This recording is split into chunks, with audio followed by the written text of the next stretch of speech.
Yo, my peoples, what's up? Jason here with the One Stop Co-op Shop. Today, I have a double review for you within the family of Cartographers, a role-player tale. I am reviewing the first big expansion, which is called Cartographers Heroes. And also, I am reviewing 6 map packs, separate packs that you can buy for your Cartographers experience. Cartographers is a game for 1 through 99, as many people as you have pencils and pads.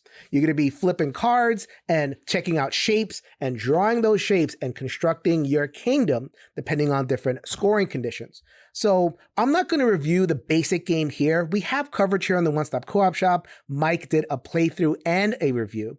Also, I have reviewed my own thoughts on the base game of Cartographers on the Dice Tower. I'm a psychotherapist. I have used Cartographers in psychotherapy sessions with people. I invite you to check out that review on the Dice Tower. The link will be in the show notes if you want to hear my extended thoughts on Cartographers. Short answer, I love this game. I have been playing this game. I've been playing the app, and when I found that there's more content for it, I dove right in. And so I won't bury the lead here. I'll tell you what I think.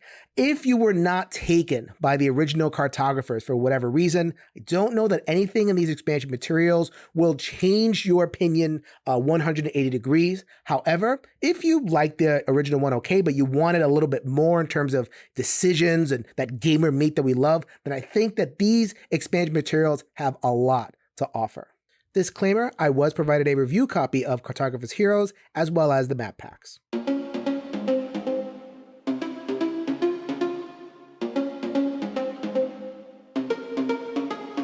The big thing that the expansion adds, which is a massive pro for me, are the improved monsters and the heroes. So you have your zombie, gorgon, dragon, giant troll. They work mostly like they do in the base game. However, they add their own wrinkle. So as you can see from the giant troll Ravage, after scoring each season, destroy an empty space adjacent to the giant troll. Destroying spaces is a little bit new to the expansion. It just takes spaces out of circulation. They're filled, but they ruin your scoring and they generally mess you up a little bit more powerful than the basic game, but not in a way that adds a whole bunch of rules complexity. Perfect. And then to counter that, you have these heroes. You shuffle in 1 per 1, so these will come out of the main deck, and then you're able to fill in a hero. So I have my swords person over here. And as you can see, you would follow a pattern, so they would put these dots on squares, so then these dots would be negated. So instead of getting the -1 for being adjacent over here, these have been taken out, and all you have to do is cover this area, and you have nullified the giant troll Ravage. Once again, you shuffle it in. It's very easy and intuitive. Massive pro, love it. And here are the map packs that you can purchase or acquire in order to flavor up your games of Cartographers. I will go through each of them individually, but overall, definite pro for me as well.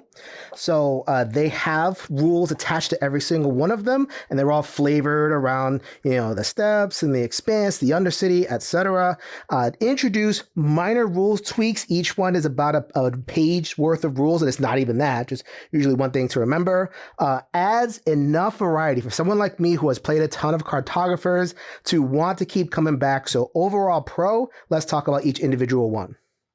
The first map pack is Nebulous, the Plane of Flame. You're going to have to deal with a volcano in the middle of the board and some cards that generate some lava being destroyed spaces. So you might have some games where there's not much destroyed space. You can do whatever you want. You might have some games where the whole thing is there's lava all over the place. You're going to do the best that you can. Good introductory scenario. I found that it didn't quite engage me because, the lava is not much you can do with it. But in terms of a beginning introduction to this advanced series of maps, I think this is a pretty good one. Map pack number 2 is Afro, the Plane of Knowledge. You're going to get some alternate scoring cards.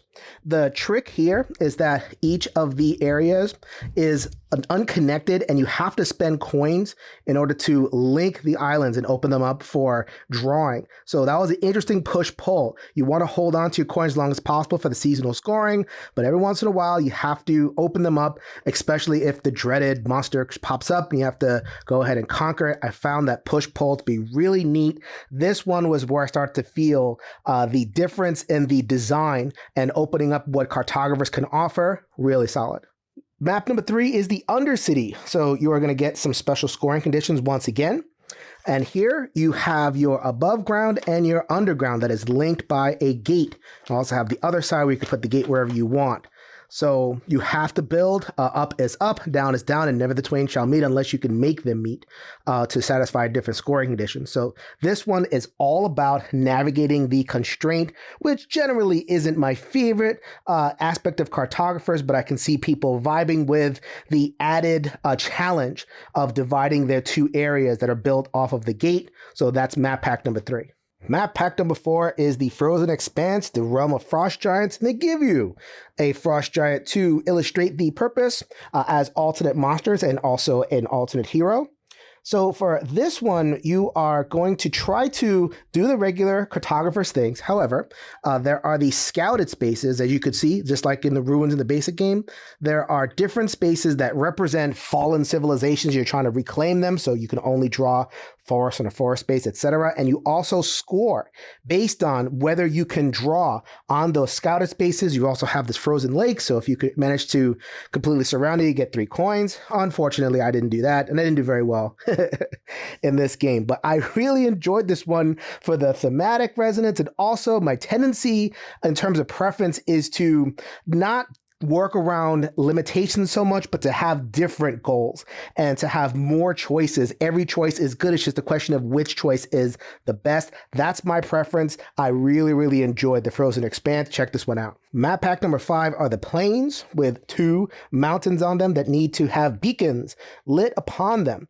So alternate scoring conditions with a lot of them, but this is much more involved in the sense that there is a push-pull here too. So you light them, that might be good or that might be bad. So in this one, if you light it, that's great. But if you have empty spaces around, then you'll get negative points. So you have to light it, which is surrounding it, and make sure that you fill the whole thing in that round, or you're going to get a whole bunch of negative points. So as I think my taste is becoming clear, I like the more push-pull aspects where, you know, you have multiple paths, either go whole hog on the scoring card or forget them. I really enjoyed the beacons. That is map pack number 5. Map pack number 6 is my personal favorite, which is the market. So this is a much fatter stack of maps than you usually get because the maps are double-sided. So you'll have one map with the regular cartographer stuff and then one map for the market. So then at the season break, you'll be picking these market cards. They'll tell you which items are open and you'll spend gold on them. So you have to see the gold is crossed out, and they create little alternate scoring conditions. So you'll have choices with some of the cards. Am I going to use the card this way or that way? If I pick the right way, then I can progress and get additional journal points. This one's probably the most involved of the maps, but I think the juice is worth the squeeze here. I loved picking the items and making choices about which scoring path was the best. Really opened things up. Really enjoyed the 6th and final map pack. So that was my review of the expansion stuff for Cartographers. Once again, if you are a roll and write fan at all, and if you want the style of roll and write that allows you to tickle that geometric aspect of your brains, if you want a little bit more color and you want to change things up, add more gamer decisions in your experience, then I think these expansion materials are no-brainers overall. The heroes, the monsters are fun. The map packs offer their own different challenges. Definitely highly recommended.